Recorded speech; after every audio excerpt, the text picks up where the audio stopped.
budget hearing sa Senate, tinanong niya diretso, galing ba sa DepEd ang listahan ng 17 billion? Galing ba sa DepEd ang listahan na inattach doon sa House version? Sinabi namin hindi. Hindi galing sa amin yan. On record yon.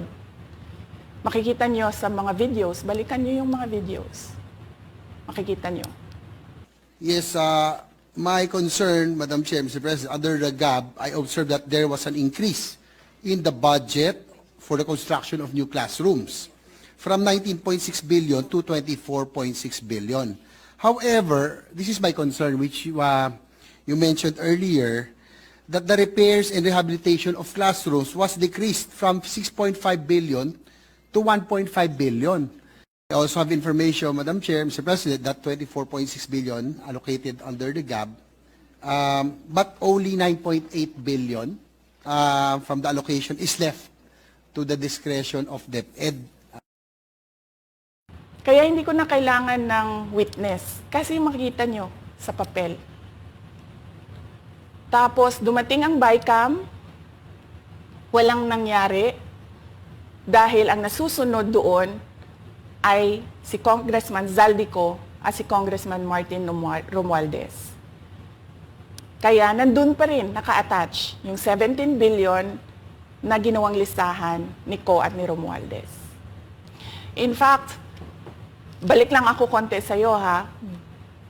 Kahit yung mga congressman, nakikita nila yung problema ng ginawa nila na pag-attach ng listahan sa budget. Kasi doon sa basic education hearing noong May 2024 ng House of Representatives, merong isang congressman nagreklamo, bakit ang tagal ng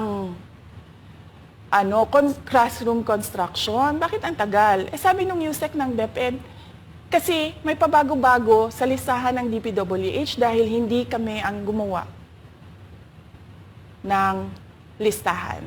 Yeah, Mr. Chair, with respect to the 17 billion in Annex A of the GAA, we are not privy on how the school sites were chosen. So, be it as it may. How is it chosen? I'm not privy to that, Mr. Chair. As, when the GAP came out, there was a 14.7 billion Annex A. Then when the committee, the GAA came out, from 14.7 it became 17 billion. So we are not privy to how the list was generated. So dagdag ko lang yan doon sa confirmation na kinuha nila yung budget ng DepEd at isa yan sa mga rason kung bakit ako nag-resign sa Department of Education. Hindi na ako papayag na sa susunod na taon, ganyan pa rin ang gawin nila at ako yung mananagot sa ginagawa nila. Kaya yan yung sinasabi ko, bakit pa tayo mag-question and answer dito para atakihin niyo ako? Eh, ang masusunod lang naman sa budget, 2 tao lang.